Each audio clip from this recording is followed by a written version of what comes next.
ঠাকুর বাড়ি আর এক নিরামিষ রান্না নিয়ে পাপড়ির লাঞ্চ বক্স এসে গেছে। আমের ডাল, আমের টক আমরা খেতে সবাই ভালোবাসি, কিন্তু আম দিয়ে এঁচোড় কখনো খেয়েছেন বা করেছেন? অনেকেই হয়তো করেছেন, কিন্তু ঠাকুর বাড়ির এই স্পেশাল রান্না আজ আমি শেয়ার করতে চলেছি আপনাদের সাথে। পাপড়ির লাঞ্চ বক্সে সবাইকে স্বাগত জানাই। চ্যানেলটি ভালো লাগলে সাবস্ক্রাইব করুন, লাইক করুন, কমেন্ট করুন আর পাশে থাকা বেল আইকনটি প্রেস করে রাখুন। প্রথমে আমি একখানা মাঝারি সাইজের এঁচোড় ভালোভাবে টুকরো টুকরো করে কেটে নিয়ে হলুদ আর নুন জলে প্রায় 8 ঘন্টার মতো ভিজিয়ে রেখেছিলাম। এখানে আমি 1 চামচের মতো সর্ষের তেলও দিয়ে দিয়েছিলাম, যাতে আটার ভাবটা চলে যায়। এরপর এঁচোড়গুলোকে আমি সেদ্ধ করে নেব। জোড়াসাঁকো ঠাকুর বাড়ির নানান ধরনের রান্না আমি আগেও শেয়ার করেছি, আমিষ বা নিরামিষ সমস্ত রান্নাগুলোই পাবেন আমার চ্যানেলে।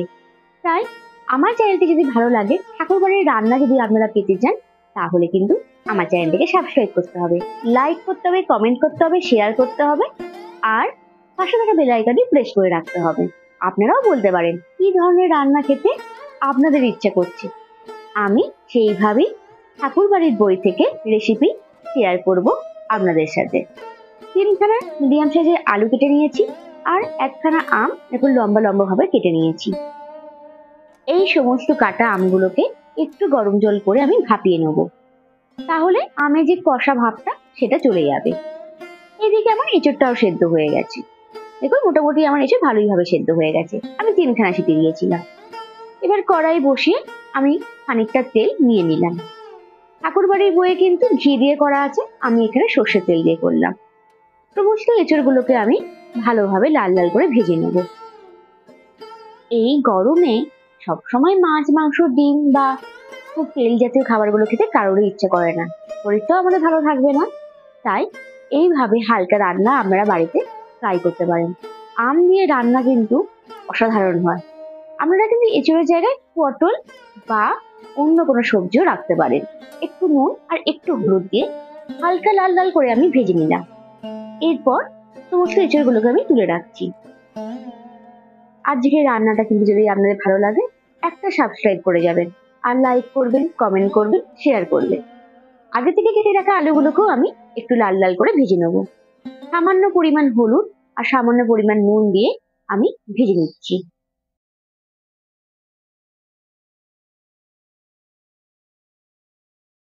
গ্রাম বাংলার এই হারিয়ে যাওয়া রান্নাগুলো ফিরে পাওয়ার জন্যই কিন্তু আমার সাথে আপনাদের থাকতে হবে। এই সময় একটা বাটা বা একটা পেস্ট আমি তৈরি করে নেব।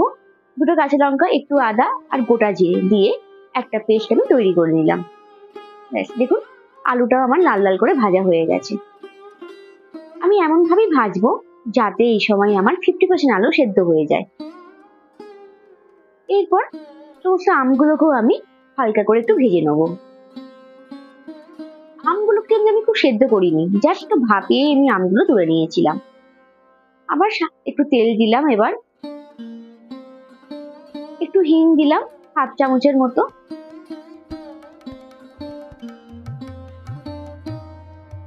ভালোভাবে হিঙের গন্ধটা বেরিয়ে এলে আগে থেকে বেটে রাখা আদা, কাঁচা লঙ্কার গোটা জিরে বাটাটাও আমি দিয়ে দিচ্ছি। খুব বেশি কিন্তু এখানে বাটা দিলাম না, ছোট চামচের 2.5 চামচের মতো আমি এখানে আদা, কাঁচা লঙ্কার বাটা দিয়ে দিলাম। এরপর পরিমাণ মতো হলুদ দিলাম। এখানে কিন্তু হলুদ বাটাই বই লেখা আছে, হলুদ বাটা যেহেতু আমি পাইনি তাই হলুদ গুঁড়ো দিয়েছি। আর সামান্য পরিমাণে একটু লঙ্কা গুঁড়ো দিলাম। আপনারা চাইলে শুকনো লঙ্কা একটু বেটেও দিতে পারেন। এরপর আগে থেকে ভেজে রাখা এঁচোড় আর সমস্ত আলুগুলোকে দিয়ে দিলাম। ব্যাস, এবার ভালোভাবে আমি এই সমস্ত মশলা দিয়ে কষতে থাকবো। আঁচটাকে একদমই কম আঁচে রাখবেন। এরপর আমি আগে থেকে ভেজে রাখা আমের টুকরোগুলোকে দিয়ে দিচ্ছি।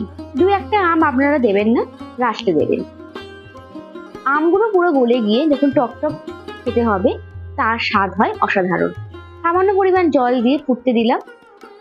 3 থেকে 4 মিনিট পর এসে দেখছি অনেকটাই আমার আলুগুলো সেদ্ধ হয়ে গেছে। এরপর 1 চামচের মতো চিনি দিলাম। আপনারা চিনি আর নুনটা আপনাদের পরিমাণ মতো দেবেন। আবার জল দিয়ে আমি ফুটতে দিয়েছিলাম। 3 থেকে 4 মিনিট পর এসে খুললাম, দেখুন মোটামুটি ভালোই আমাদের সেদ্ধ হয়ে গেছে। একটু ভাজা মশলা গোটা ধনে, গোটা জিরে আর একটু গোটা গরম মশলা শুকনো খোলায় ভেজে আমি বেটে নিয়েছিলাম, আর 1 চামচ ঘি দিয়ে আমি আরো 2 মিনিট ফুটিয়ে নামিয়ে দিলাম। ব্যাস, খুব সোজা ভাবেই আমাদের আমেজ তৈরি হয়ে গেল। দেখুন, খুব তেলেও আসেনি, রংটাও যে খুব চড়া তা না, কিন্তু খেতে লাগবে অসাধারণ। ভাত দিয়ে এরকম একটা তরকারি থাকলে সত্যি বলতে গেলে আর কিছু লাগে না। আজকে রান্না আশা করি আপনাদের সবার ভালো লাগবে। এছাড়া তো অনেক রকমের আইটেম দেখেছেন, এইটা একদমই হালকা আর খুব কম উপকরণ দিয়ে তৈরি। একবার বাড়িতে চেষ্টা করেই দেখুন না, আশা করি আপনারা কেউ আশাহত হবেন না। আর তারপর যদি ভালো লাগে, চ্যানেলটিকে সাবস্ক্রাইব করে যাবেন। পুরোনো দিনের রান্না, ঠাকুর বাড়ির রান্না আমার কাছে কিন্তু আপনারা পাবেন। আজকে তাহলে এই অবধি, আবার অন্য আর একদিন অন্য কোনো রেসিপি নিয়ে আসবো। আপনারা ভালো থাকুন, সুস্থ থাকুন, বেশি করে জল খান আর গরমে ভালো থাকুন। টাটা।